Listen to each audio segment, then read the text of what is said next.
if you got fired today, what's the first thing you do? And the default answer is look for another job. Yeah, that's true. It's not, oh, what I do is I take the time to learn how to start my own business. You're super passionate about beliefs and how those things have radically transformed your life. People heard a lot about you on the intro. You're obviously been very successful, but I know for a fact it hasn't always been that way. I was wondering if you kind of break down the backstory a little bit, and then we'll get into how you got knighted and all that good stuff. Okay. Oh, backstory. So when I was 2, my mum left my dad. He was a gambling addict, and he would spend all the money in the house, his wages, my mum's wages. He ran up debts all over town, and she was 23. She was young. I was 2. So she had no choice other than to leave him because there was no money. Yeah. And then she went to the north of England, which in January, which was really cold and it was snowing. She went to go and try and live with her mum and a stepfather. And she was on the doorstep with me in her arms. But what I didn't know until actually she only told me this when she was 73, she kept it a secret for 50 years, is that she was sexually abused by her stepfather quite heavily. So for her to be on that doorstep was kind of a terrifying ordeal. In fact, when she was 12, her stepdad put his hand on her breast and said, I didn't marry your mum for your mum, I married your mum to get to you. Oh, man. Can you imagine that? Ah. Yeah, so it was an horrendous thing. And imagine how she was feeling. Yeah. So her stepdad said on the doorstep to my grandma, it's either me or them, to my grandma. And my grandma said, I'm sorry, you can't stay. Wow. So we slept, we had nowhere to go. We slept in the park. Yeah. For 3 nights, we nearly died. And eventually we got taken in by friends of friends. Yeah. And my mum wasn't educated. She was working casual jobs to basically make ends meet and survive. So we were very transient. She would move around the country looking for work. We were sleeping on people's sofas, cars, garages, anything we could find. Yeah. She could find because I was too young. And this was going on for a good 6-7 years. Goodness gracious. And then she met my stepdad, who was supposed to be the salvation of the whole her life, and he turned out to be schizophrenic. Oh, man. So he was great on the outside to people socially, but he was very physically abusive inside the house. So you know, I'd witnessed my mum being beaten up, pushed down the stairs, and as a 9-year-old kid, you cannot cope with that. That kind of trauma. Yeah. And it left a scar. And, you know, a lot of it I don't remember in detail because I would. Yeah, like most of it out. I've had a lot of those same memories. So I would either sleep under the bed and cry myself to sleep, or I would run away from home. And I wasn't interested in school. When I did go to school, I was the boy at the back of the class looking out the window, pretending I was in a movie playing James Bond. Yeah. Because that was the only way I could escape, was inside my head.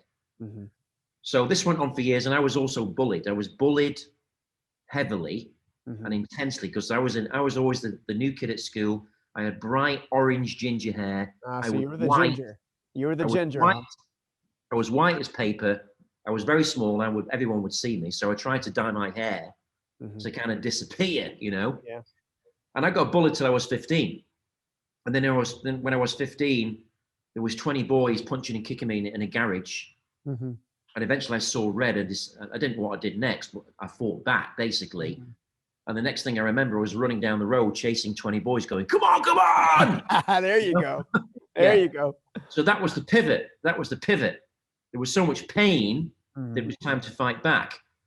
But, you know, I didn't get a you say an American high school diploma, didn't get any qualifications, left school at 15, worked as many jobs as I could to pay the bills, left home. Again, I was transient. And when I got to 21, I got into direct sales, selling timeshare in the 80s for $10,000 a week of timeshare. And of course, I was the worst salesperson because I was the shyest. I didn't know what I was doing, right? But I knew I didn't want to go back to the kind of scarcity that I had before in my 21 years of life. And that was horrendous scarcity. So I knew I didn't want to go back there, and I'd do anything to make it work. But I was still the worst salesperson. And I was there for 6 weeks trying to sell, but I couldn't sell anything. And my boss said, listen, if you don't sell in the next couple of days, you're going to get fired. So my narrative for the 6 weeks I was working was, why am I such a bad salesperson? Why am I such a loser? Why is it not working for me? So when he said he's going to get fired, that was a trigger for me to change the narrative internally to, how can I be successful? Because I didn't want to go back to the past. Well, it seems like there's already been 2 events just in the story so far that Yeah. it wasn't until your back was against the wall that something magnificent changed in a different direction. Has that always been the case, or is that something that, it's just it's where you kind of discovered your fighter, your inner fighter? I think, yeah, what it was, I discovered who I was in extreme adversity. Mm-hmm. I didn't know who I was in a normal kind of comfort zone. I didn't know who I was. Yeah. So yeah, I was pushed back against the wall, and then I changed the internal question to how can I be successful? Mm-hmm. Went back to the office the day after, and the top salesperson approached me, never talked to me before. Mm-hmm.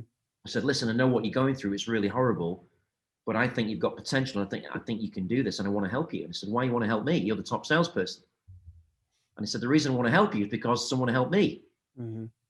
Because I was a loser like you. Right? Yeah. And I'm not saying you're a loser, but that loser mindset. Yeah. So I'm going to help you. I want to give you a book. I want you to go home and read it, and don't tell anyone you're reading it. Read it as many times as you can till you get the message. So I ran home 5 miles, read the book, woke up the following morning with this new belief inside me.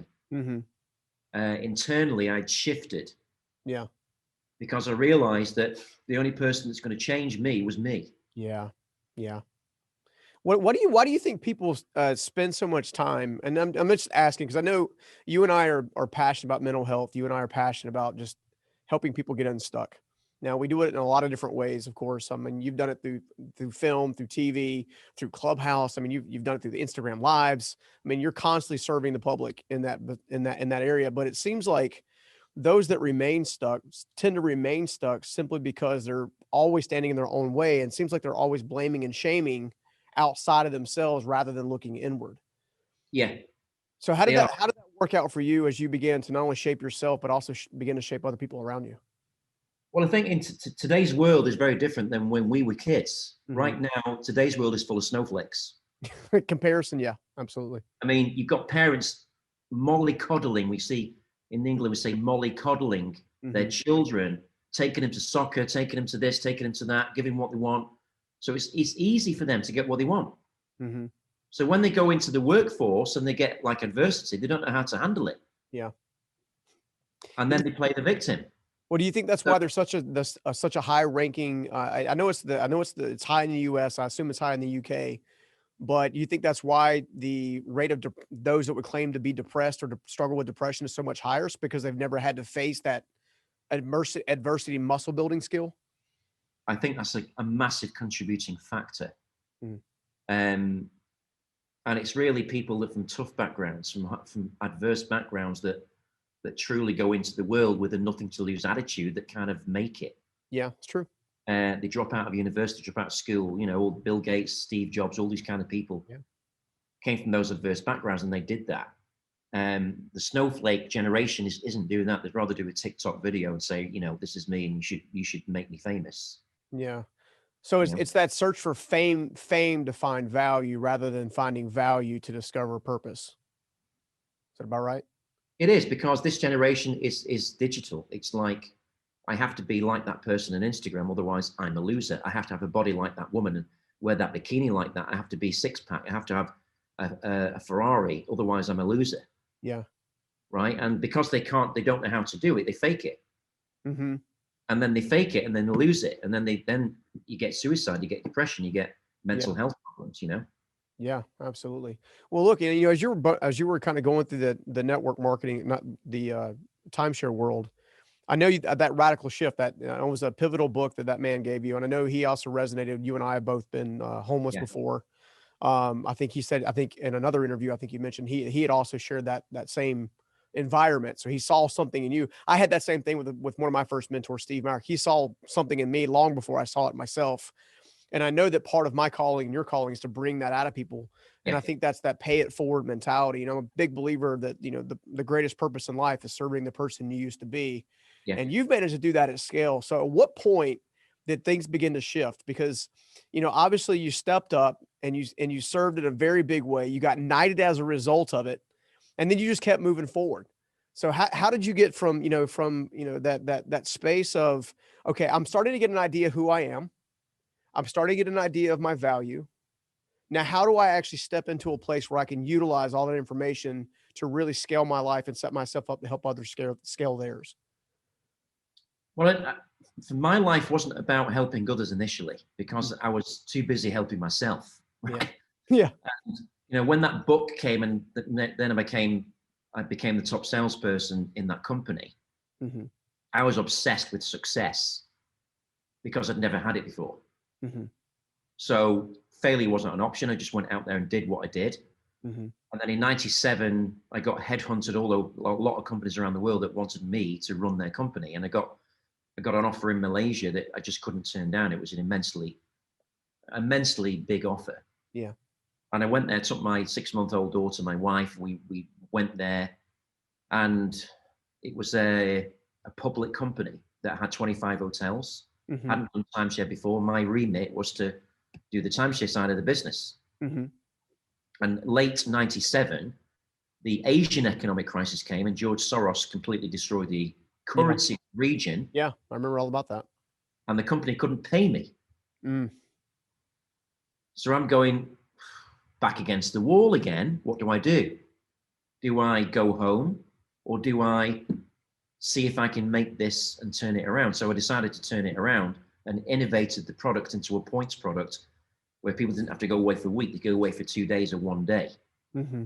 And because of that innovation, I made it affordable to the people. And that was a $1 billion company that I turned into within 3 years. Yeah.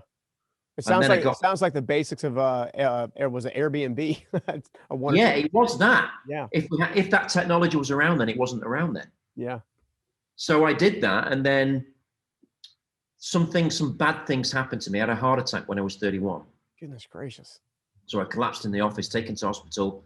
It wasn't a serious one. It was recoverable. And it was due to stress because I was working 18 hours a day. I was obsessed with success. And other things were sacrificed because of that. And then when I left hospital, I found out my wife was having an affair with my best friend. Oh, man. Yeah. I mean, that was more painful than the heart attack because I'd known each of those people for 10 years. It was like a double betrayal. Mm-hmm. And emotionally, that was very difficult to cope with. Yeah. It took me a long time to get over that.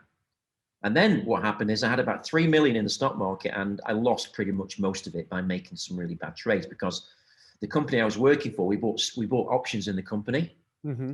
at $3, and they came down to 10 cents. So we were played big time. Oh, Lord have mercy. All the money we made, we gave it back to them. You know what I mean? Yeah. But then I decided that after that, those 3 things happened to me, that I wasn't ever going to have a boss again. I wasn't ever going to let someone control my future. Mm-hmm. So even though I was struggling, I decided to be an entrepreneur. Mm-hmm. And I started little consultancy jobs, doing little seminars, and then it got bigger and bigger and bigger. And that became a good thing, a good income for me. And I decided to stay in Malaysia because I loved the climate, the people. Yeah. Everyone spoke English, very cheap place to live. So I stayed there till really 20 years. And then in 2000, the biggest mistake I made was going back to my wife. Wow, I can't believe I'm just dumbfounded. Yeah, that was a mistake because the reason I went back was because of the children, because they didn't, I didn't want them not to have a dad like me. Yeah. That was a tough call because emotionally I wasn't into that marriage anymore, and I stayed for 6 years longer, and it was torture for me to do that. But I did it for the children. My only enjoyment was the children. Mm-hmm. So in 2008, I left my wife, which was the best day of my life. Mm-hmm. Yeah, so everything changed then for me, and it was like a big 10-ton weight had been lifted from my shoulders. Yeah. And then I was able to do things without asking permission. I was able to take risks without asking permission. Mm-hmm. In 2008, I didn't have a lot of money. I was working a lot of contracts, but didn't have a great deal of money because I was sending the kids to private school. We had a big house. We had 2 maids. It was, the cost of living was stupid. Yeah. Because she would not compromise that standard of living when I asked her to. Yeah. So, one of the memories I have is that we had to go to a smaller house. We had to go from a 5-bedroom house to a 3-bedroom house. Mm-hmm. And I remember her in the car outside crying because saying to me, "We shouldn't have to do this. We don't deserve this. This shouldn't be happening." I said, "Well, listen, this is happening. So suck it up." Right. Yeah. I mean, it seems I've actually seen this several times. I've been working. I've actually worked with a couple before where one of the couple does not want to sell their home. Yeah. The other couple realizes that it's their only way out of their financial predicament. Yeah.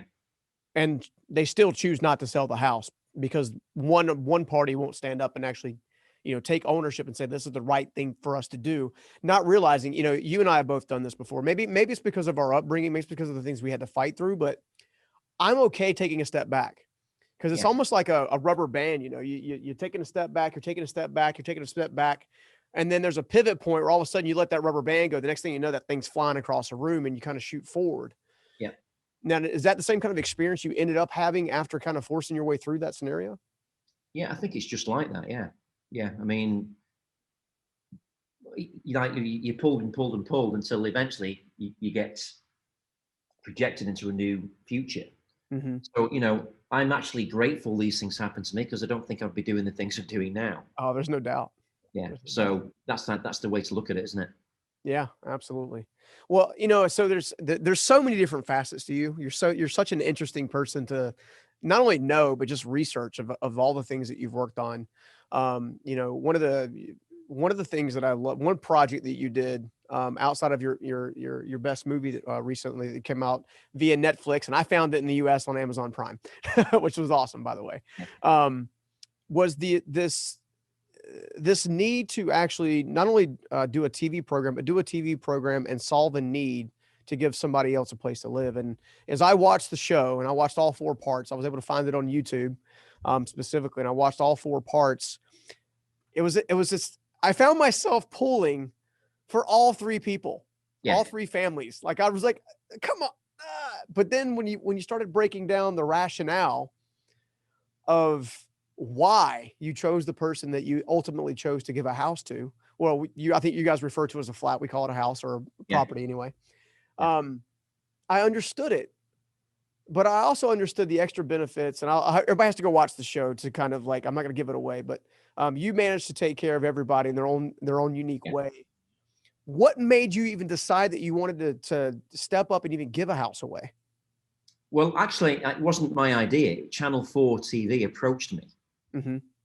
And Channel 4 is a government-owned TV station. So, when they put a program out like that, they have to make sure that they check you out like you wouldn't believe. Like you're joining the CIA. Pretty much. I mean, crime checks, all that kind of stuff. Mm-hmm. So they said to me, listen, we heard about your story. We want to make a statement. We want to address the social housing problem in the UK that basically a lot of people cannot afford to buy a house now because it's too expensive. Mm-hmm. Would you be willing to give a house away and pay the mortgage off for a homeless family to make a statement? Mm-hmm. There are people out there that do care. And I said, yeah, I'd love to do that. I didn't hesitate. Now, I didn't hesitate because I truly wanted to make a statement also. Mm-hmm. Because there are billionaires out there and multimillionaires out there that don't do anything that I'm doing, that don't want to serve, that don't want to give. Yeah. But actually, if you put 10% of all the wealth in the world of all the billionaires, you would solve homelessness and you would solve poverty in literally 24 hours. And hunger. Yes. And hunger. Mm-hmm. Yeah. So that's why I wanted to make a statement, because I was not the richest person. I mean, they'd ask billionaires, they wouldn't do it. Jeez. So I went to do it, and I thought, well, this is going to be an awesome thing to do because I really wanted to help and make that statement. So yes, I agreed to it, and then we made the TV show.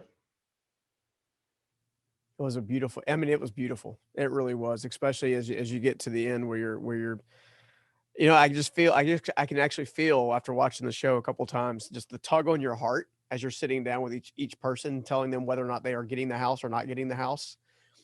And then watching their reactions change and watching them, weep out of, not just, I wouldn't call it despair, but, like almost like this is my only hope, to weeping out of, oh my gosh, I can't believe this. And then have you actually shift gears on several of them to say, hey, you're not alone either. We're just going to do something a little different this go around. Man, it was a beautiful project. I had to bring it up because to your point, there are a lot of people who've been incredibly successful in financial areas. Some have done it in real estate like yourself, movies like yourself, TV shows like yourself. Some have done it in the entrepreneurship space. Some have done it as a result of, hey, I just had a really good investment and it paid off really big, call it the lotto style scenario. But yet so few people actually step up to the plate to really care about helping one another. You and I, a lot of times will frequent the same rooms on Clubhouse, and you and I have had offline conversations about some of the rooms that we've been in where there's a lot of super successful people in there, but there's not a lot of super successful people necessarily that are stepping up to help other people. Yeah. It's almost like they're still chasing that fame piece. Well, they And can't stop talking about themselves. yeah, That's why I don't go on Clubhouse that often now. yeah, I only very carefully go into certain rooms that I can be of service and that people actually listen, because a lot of the time it's just people telling people about their accolades, and it's yeah, not really helping people. yeah. Well, I'm going to go back to beliefs and limiting beliefs, because that's a topic that not only have you live, but it's also something you excel in. Um, you had your back against the wall in many respects. That gave you a catalyst moment. But since then, you're able to kind of shift your beliefs and kind of where you're heading and what's going to happen. Let's talk to the average person. Maybe we're William put some of the folks that during the house giveaway kind of in the top of your mind. What was ultimately holding them back from really moving forward? What kind of belief patterns do you see, and what types of things do you see that kind of break the new or shape a new belief? Well, a belief is shaped by a number of factors, and one of them is your environment. Mm-hmm. And we talk about environment as who is influencing you when you are a child. Mm-hmm. So the first thing about that is called enculturation. Okay. So this is the ideas, the philosophies that your parents are bringing onto you as a kid, Mm-hmm. and they're telling you, well, money doesn't grow on trees. Mm-hmm. Work hard, go and get a good job, Mm-hmm. do well in school, and you'll be okay. Mm-hmm. And if you want something, put your hand up. If not, don't talk back to me. Yeah. You don't have an opinion. You're a child, Mm-hmm. right? So that enculturation, and also religion, is a massive part of it. Mm-hmm. So the dogma of religion basically creates a behavior of a person. The dogma of a parent's behavior is copied by a child, Yeah. right? And that turns into conditioning. Mm-hmm. So that the children are, if you come from a poor family, you're conditioned to think in a poor way. Yeah. Right? You conditioned to trade time for money, go and get a job, work all the hours possible to look after your family, because that's what your parents did. You don't know any different. And then when you go into education, the conditioning is perpetuated in Mm-hmm. a curriculum Yep. which does not serve anybody financially. It doesn't serve anyone positively. All it does is churn out a person to memorize facts to do well in an exam. It Yeah. doesn't promote creativity, entrepreneurship, or communication, which is the three things that you need to succeed in life. Otherwise, you're not going to succeed. Yeah. So all of these things contribute to that factor.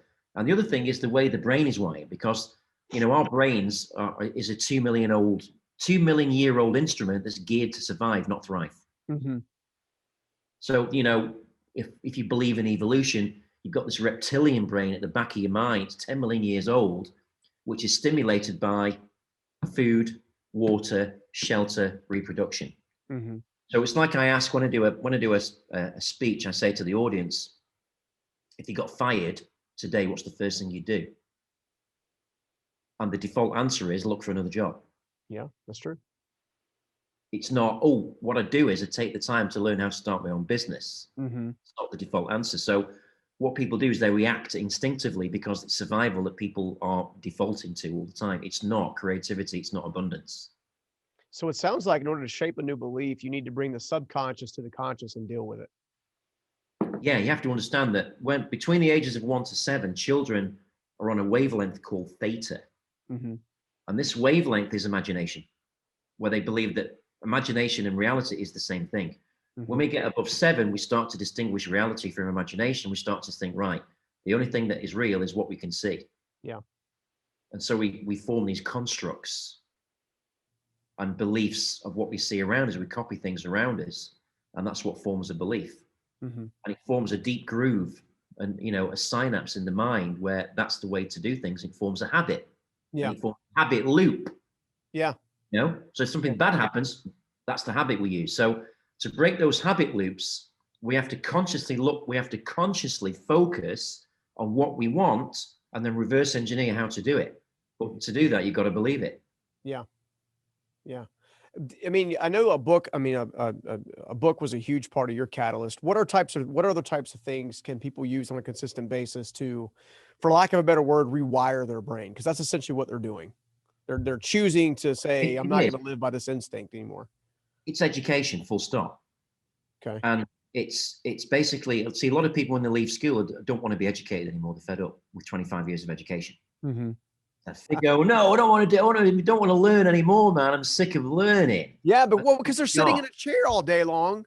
Yeah. Being talked to, you know, and I think even neurolinguistics, there's been all kinds of studies that show when the body's in movement, when there's mobility, the mind picks up signals clearer and more consistently than sitting in a chair and have somebody talk at you all day. Yeah. I hated school. Yeah. I didn't learn a thing. Yeah. Because I didn't want to learn it. It wasn't the right way that I wasn't interested in the subject matter because I knew from a very early age that learning Pythagoras and the medieval history of England wasn't going to serve me. Yeah. I knew that really quickly. So I'm thinking, how's that going to help me make money? Well, it's interesting. It's interesting that school teaches us essentially, and it doesn't matter what country you're in, from what I can tell. It's the same. It's the same. It's, you know, you're learning, okay, you're learning history. Okay. You need to understand bare bones history. But then you're learning complex ways of basically preparing for a test, but you're not learning how to balance a checkbook. You're not learning how to look for quality relationships. You're not learning how to create an evidence-based level of self-awareness. You're not learning how to shape your identity. You're not learning how to discover your true purpose. You're not, like, all the things that really matter in life. You know, I've always said there are 3 great questions: who am I, why am I here, and what do I do about it? Right? None of those questions are, at least, and from my experience, have never been answered in school. Yeah. They've always been answered by experience, albeit, like you and I have both understood, painful experiences to really kind of help us understand how life really works. Yeah, and it's the thing is, Stephen, very few people know what they want to do in life, so they don't apply themselves. Yeah, because they don't believe they can do it. And, you know, if we look at the statistics from the United States Welfare Department statistics of people that retire at 65, out of every 100 people, 1 is financially free. Yeah, it's true. 4 are still working because they have to. 36 people are dead. Yeah, jeez, man. They finish work at 65, they go, oh, and have a heart attack. Right? Oh my gosh. 59 are dead broke. Yeah. They're relying on welfare, credit card, debt, loans, handouts. Yeah. Well, and all of that's preconditioned. Get it now, pay for it later. Oh, you can afford the monthly payment. That is until you lose your job or economy shifts or markets tank or market shift. And I was talking to a group of Marines today at an earlier speech I did, I guess you call it speech, where I was saying, look, here's a simple process of what I've used to break free from all the garbage that I've been through. You know, it's a concept I teach called the traditional lifestyle versus a transformational lifestyle. And it's all based on, are you focused on living yesterday's life today? Yeah. Or are you focused on trying to discover and create a new life for tomorrow? Like, what are you doing? Yeah. You know, because where you're focusing at determines on whether or not you get to stay in those statistics. You know, in the United States, the statistic is 67% of all Americans would say they're unfulfilled, unhappy, depression, anxiety, fear, lonely, isolated. And so many of them are simply applying the effort in the wrong way. They're in jobs that they shouldn't be working in because they were told, you know, I got my degree, so I'm gonna go do this. Not realizing they should be a Picasso or a world leading painter, or in the entertainment industry like yourself, or any number of things. Yeah. So what can you and I do to help people actually break free and actually get them onto a passion, purpose-driven life? What can we do to help them? Well, I think we are doing that. And, you know, what I do every day is I basically broadcast and post from a position of inspiration, saying that if a school dropout like me can do it, yep, You can do it. Ain't that the truth? Everybody thinks it has to be so complex. You know, transformation, making your life work for you, the most basic of principles produce the most profound promises. Yeah. Right? Don't spend more than you make. Hello, financial 101. Yeah. Don't let somebody describe or take advantage of you by telling you what your value is. Discover your value, right? Make sure, like you and I both learned the hard way, that you're married to the right person. Yes. Right? Ahead of time. Like, do a lot of due diligence ahead of time. Well, yeah. I mean, I was 25 and I didn't know what the hell I was doing, man. Yeah. Yeah. And, you know, and I think there's a lot of young people that get married really early because they've been taught that is part of, if they get this thing, it's ultimately going to lead them to being happy and fulfilled, not realizing that if you don't know who the hell you are, it's going to be impossible for you to be a great partner to somebody else, and vice versa. Well, yeah, marriage is a construct developed by man, right? Yeah. And, you know, people are afraid that if they don't get married under 30, they're a loser. That's the mindset, especially women.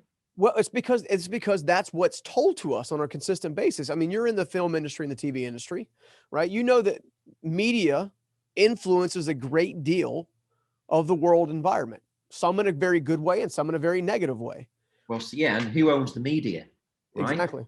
So the media is owned by 6 conglomerates that are the richest white men in the world that control every piece of information that gets to you, including and especially what's happening with coronavirus.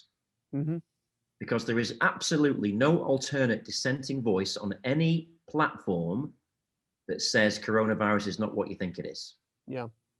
You know, and that is unprecedented in the history of the world. No one's allowed to have a different opinion than what's given out in the media. Yeah. Well, hopefully, you know, shadow voices like ours can make a small difference here or there. You know, I find that most people, and I know you and I both share this, most people are walking around like sleepwalking.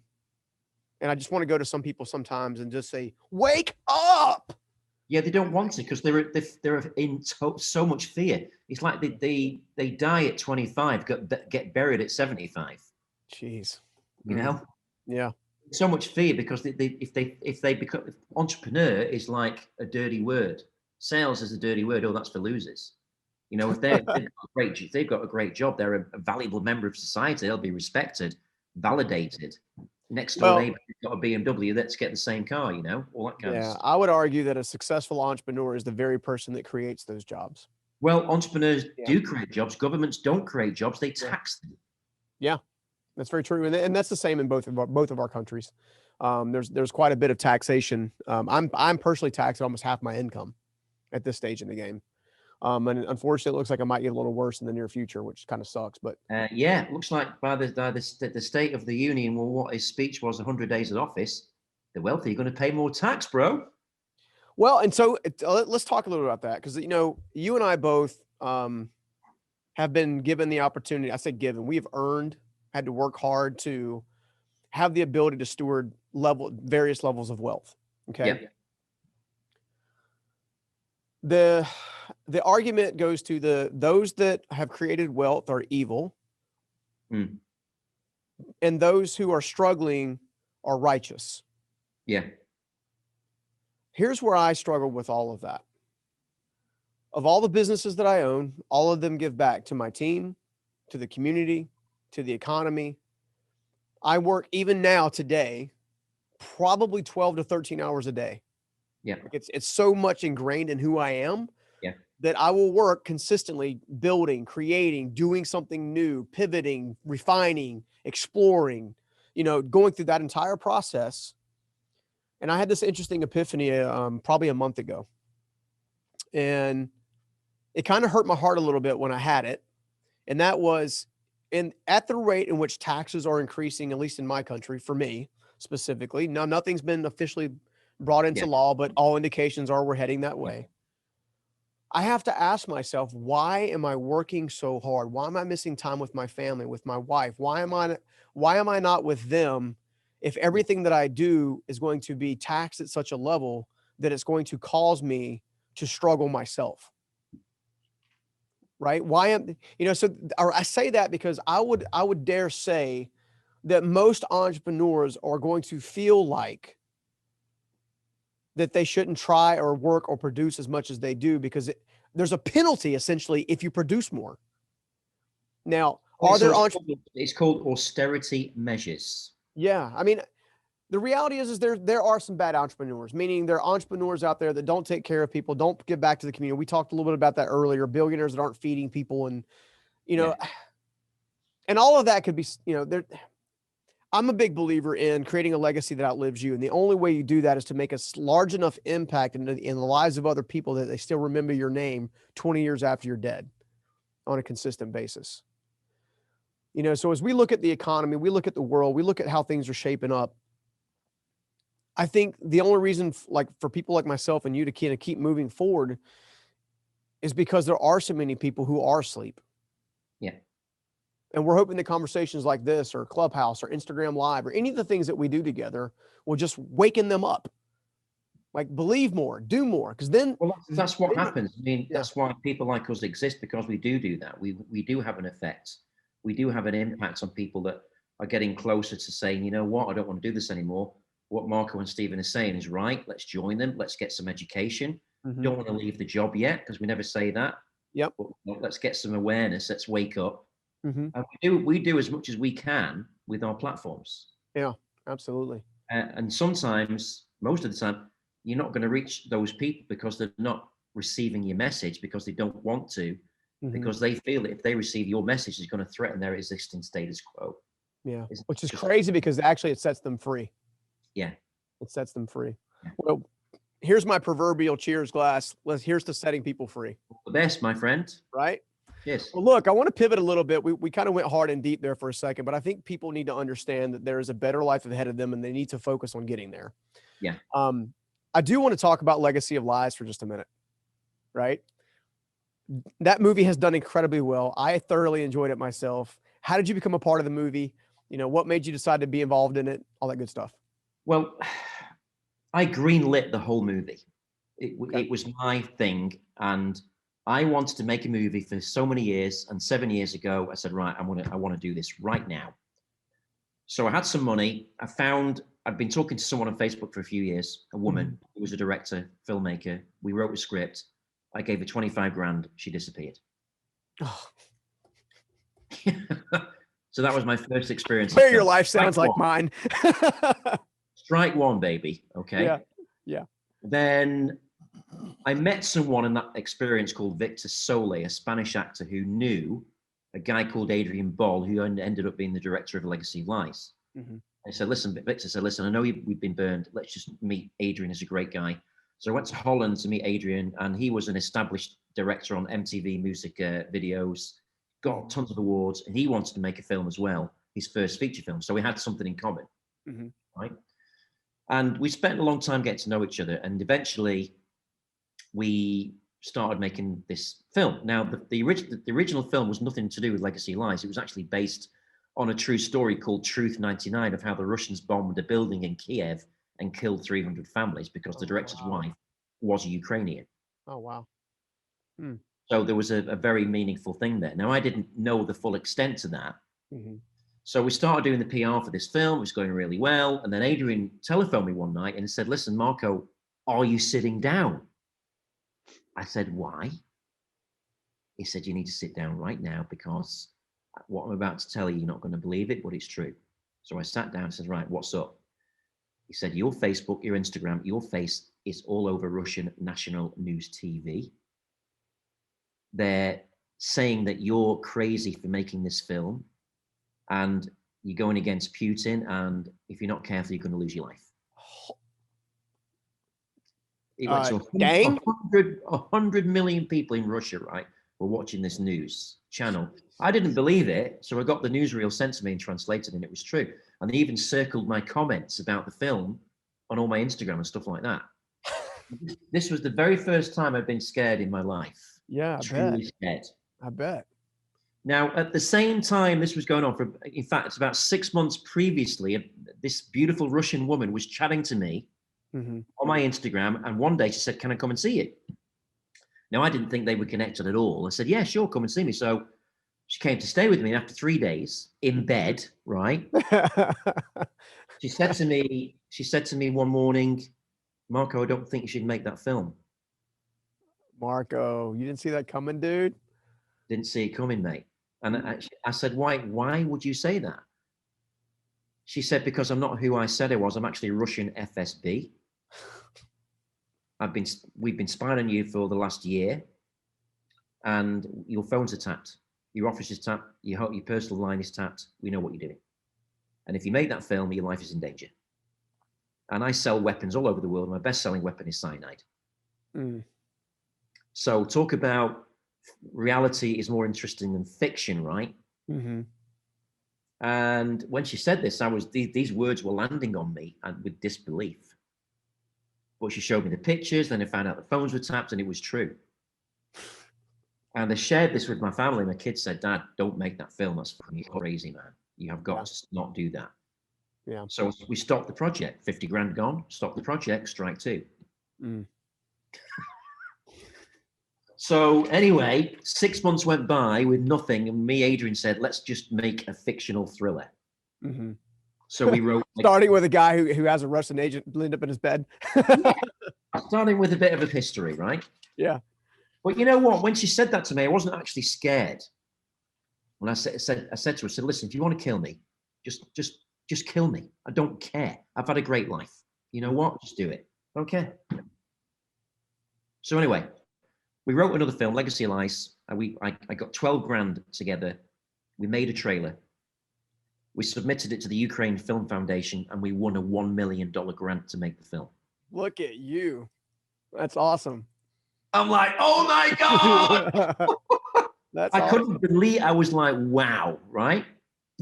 But there was a condition. The condition was we couldn't access all of that money until we got a lead actor of influence that could take the film internationally and de-risk the whole project. Yeah. Because I was going to be the lead actor, but of course no one knew me. Yeah. So we then started looking for lead actors like Bruce Willis, Schwarzenegger, Stallone, all the big names. The cheapest were 10 million, and they were busy for 5 years. So even if you had the money, you couldn't get them for 5 years anyway. Yeah. Right. So 2 years went by, the fund was going to expire. And eventually we found a guy called Scott Adkins who dropped out another film, said he loved the script. We had to find £100,000 to put in escrow before you make the film to pay the actor, because that's how it works. Jeez. And Scott's arguably pretty much the best action hero, martial arts actor in the world currently. Yeah. Right. So he signed on, we got the money, and we started basically making the film in May 2019. And we got halfway into making the film, we ran out of money.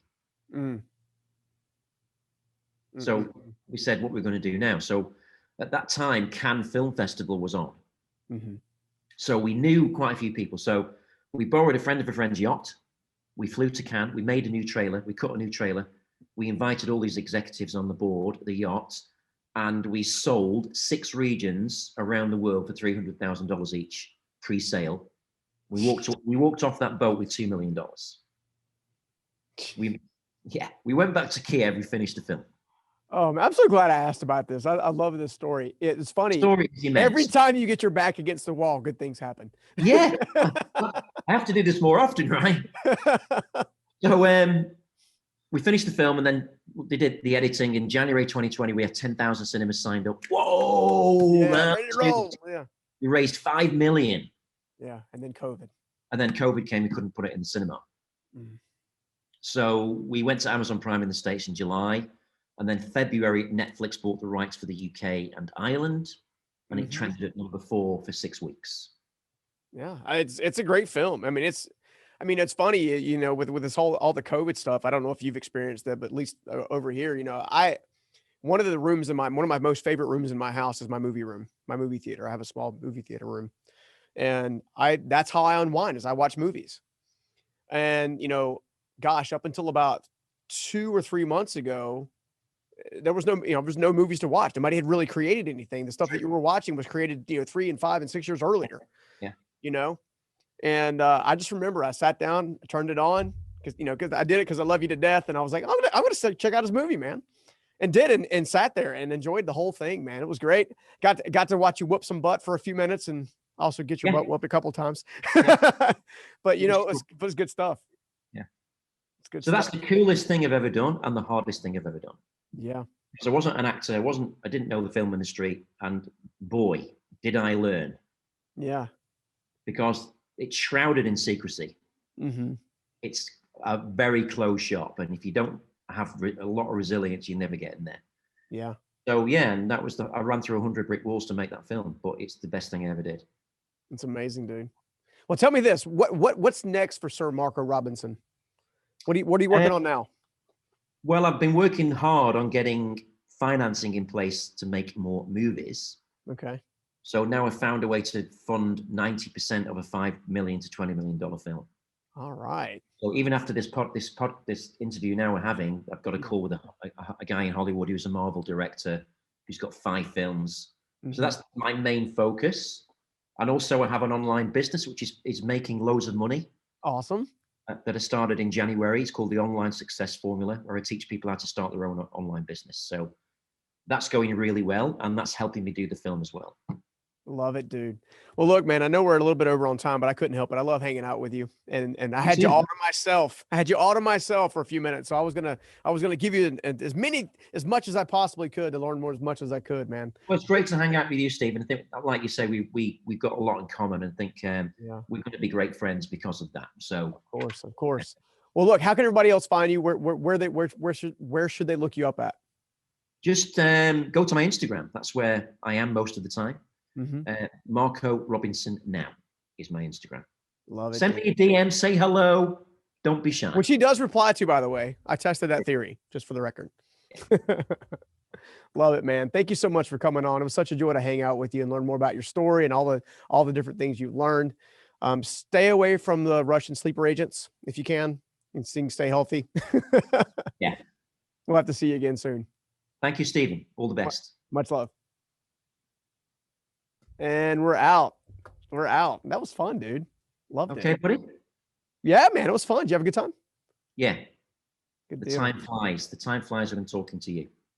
Likewise. I just think it's because you know when somebody else's soul resonates with somebody else's soul because they've suffered similar circumstances and found a way to kind of break through. I mean, my whole hope and aspirations for what I'm trying to do is I'm trying to find those people and just say, it's okay. Come this way kind of scenario. And I know you're doing the same thing in different ways, and even in some cases, the same ways. So what are you up to now, Stephen? What's your main project? Main project is my live event. I got a live event coming in October. Got 10 speakers along with myself, 3-day live event. Had a bunch of meetings today on the technology. I just got through dropping $250,000 on upgrading our set because I own I'm actually in a live event center. I own a 27,000 square foot facility, and it seats like 400, 450, something like that. And then I'm currently building out the set that basically mimics or rivals what Tony Robbins has built, essentially. So that the virtual stuff, you mean? Exactly. And it's going to be, we're hoping to have about 2,000 people virtually and a few hundred people here live. North Carolina is opened up to the point of about 40% capacity. But if, the rumor is by June 1st, we'll be back open to 100% capacity as long as people are wearing masks. Yes. So I'm hoping by the time we get to October. So what's that, a mastermind, or is it 3 No, days? it's called Transform You Live. It's actually this event's called Transform You Virtual Plus. I haven't launched it to the public yet. We go into pre-launch in June, and then we'll go into full-fledged launch mode towards the end of July, and you'll start seeing all the data behind it. Tom Bilyeu, Evan Carmichael, Anthony Trucks, Lisa Bilyeu, Mel Abraham, Amberly Lago, a lot of the folks you've seen me in rooms. My name's not on the roster, bro. Hey man, you can check it out. Check it out. I mean, why am I not a speaker at your event? Well, I don't know why exactly. Other than we just met each other late, I guess. I don't know, but no, I mean, it's a possibility. I might have one more spot. I'm waiting to see if somebody's going to do a 90-minute segment or if they're going to do a 45-minute segment. So as soon as I know more about that, I'll know if I got any openings. If I do, I'll shoot you a message. let me know. I'd be interested to do that. Okay. Well, you'd have to come here. That's okay. Can you get out of the UK? Yeah, I can. Yeah, we're allowed to leave in June. Okay. All right then. Actually, you can leave now. You have to have something called a declaration to work. Okay. So if I've got a work project, I can get on a plane. I did not know that. Yeah. Okay. So you just send me a letter from your company. Yeah. And I can come. All right. Cool. What subject would like what life subject would you want to cover? That would depend on you. If you could do one keynote, what would it be? I think resilience. Okay. Yeah. I mean, well, that's up to you because it's your event. I know, but I always like to hear what other, what's on your heart. Does that make sense? Yeah. I think resilience and adversity, especially because of COVID and stuff like that. Yeah. A lot of people have lost everything. So I think that would be a great subject. Okay. Yeah. Yeah. All right, man. Well, I'll double check the schedule and see what shakes out. I should know more by the next week. Sound good? Sounds good, bro. All right, man. Well, good luck with your next meeting, man. Raise some money. Make a movie. Let's do it. You want to make a movie, right? If I can ever get my money together, yeah, for sure. If I can never get my ducks in a row. So yeah, I mean, I've got financing in place now because yours was more of a personal life story, wasn't it? Something. Yeah, it was gonna be my life story. At least that was the original idea. I've had people, I wrote a book about it several years ago, my first book, and it did pretty well. But the more and more I started to engage with people, the more and more people were like, dang, because I got stories for days. Yeah. And I tell the stories in a pretty vivid way. But one of the things that I was flirting with the idea, and the idea actually came up while I was watching the last episode of your home giveaway thing today, when I was on the way back from Jacksonville, was maybe I take $10,000 and I set it to the side, and then maybe create something. I've kind of flirting with the idea of calling it angel vesting or angel vestor or something like that. Some kind of idea where it's that heartfelt story where you're going into somebody's home. You got somebody who's working really hard. They've got a great idea. It's not the Shark Tank pitch kind of scenario. It's more like I want to help you because I like you, or that kind of heartfelt. Like the angel has landed, or something like that. Right? Yeah, exactly. And take 5 or 6 people, and then kind of do like you kind of did with that show. Is like one person gets a $10,000 seat. Everybody else might get 1,000 that they don't know exist, or something like that, to kind of get their journey going. And I like those types of shows. I got a was it the Screen Actors Guild? I forgot where you have to register a show. I've registered 3 shows now. WGA. Yeah. Right, it's in America. It is. Yeah, there's a show that I was looking at doing called The Seed Planter, which is me going in and working with somebody one-on-one, kind of like Biggest Loser style, so to speak. But also, because I own a large construction company that does exterior work, while I'm working on them, my team is working on their house. I get it. So it's like Biggest Loser meets Extreme Makeover somehow. So I flirted with that idea. And I think I almost like those projects more than my bio and backstory. And that my bio and backstory might be a project 5 years from now, after there's, multiple levels of platform and growth and success, so to speak. Yeah. So all of those are. My advice to you is, because I've done this, is keep it really simple. Yeah. Keep the concept ultra simple. Okay. But taking someone who's down on the luck and giving them some seed money to start a business, and you coaching them is something that's really cool. Yeah, I'd love to do that. And I could. The Shark Tank, you only see them giving the money. You don't see them what they do with the money. Do you know what I mean? Yeah, exactly. That would be kind of cool. Maybe like there's the first 3 or 4 episodes we're selecting candidates, and the next 6 or 7 episodes we're following them with cameras to see how they're doing. And maybe I'm meeting with each one of them once a week or something like that. Yeah, it's like The Apprentice, but slightly different, isn't it? Yeah. Because they're not really competing against each other; they're competing against themselves. Correct. That's the difference. Yeah, I like that. Look, we just come up with a new idea. Yeah. I mean, you could call it Born to Succeed. Yeah. Could do that. Could definitely. I kind of like the word unlock, or like some kind of play on words where it's like they don't know what they have in them. They don't know the kind of gift that they have in them, and we're kind of pulling it out. But I don't know. I'm gonna think on that a little bit. What would it take to put a trailer like that together? 20 grand? Yeah. about that. Okay. Yeah, I mean, for that kind of thing, you need to put a pilot together, because you'd have to have the whole concept in one. You'd have to do one episode Okay. to do that properly. Then you're looking at 6 figures, but it's worth it. Yeah. Well, I Because know for a fact that a treatment doesn't get it done anymore. You can't just do a treatment and have somebody pick it up. So doesn't work, mate, especially on shows like that, because you've got to have a proof of concept. These are fan-based triggered, to be honest, Steve. which means people have to like me or all the other people that are, engaging. And if they don't like me, the show won't do very well. You make one episode and you fucking put it on YouTube and you get a shitload of fan base. You promote the crap out of it, and then you go to the networks. That's not a bad idea. The networks want to de-risk everything. They don't want to take a lot these days. It'll be October before I can get my head above water, because just pulling off this live event, it's a major undertaking. A lot of money, I know, mate. I know.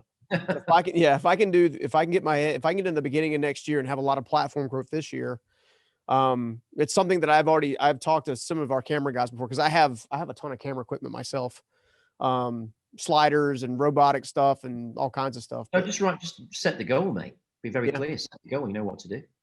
Okay. Let's keep brainstorming on that. I like that. I like the idea of a show like that, and then doing the bio like years later, maybe before I die.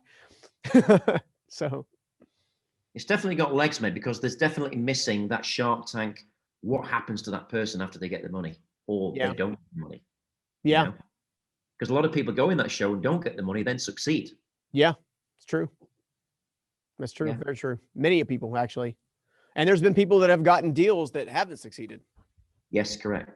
So, well, cool, man. I'm gonna go ahead and run, but maybe we can do another call in a couple of weeks. Yeah, we'll talk about show stuff. Sound good? Sounds good, mate. All right, dude. Well, go get some money, man. Okay, buddy. You too, mate. See you, bud. Bye. Take care, Stephen. Bye-bye.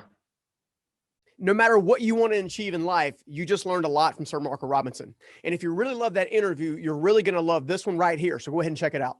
People don't appreciate the journey of entrepreneurship is designed. By design, it is difficult, right? It's the thing that most people don't do because it's hard,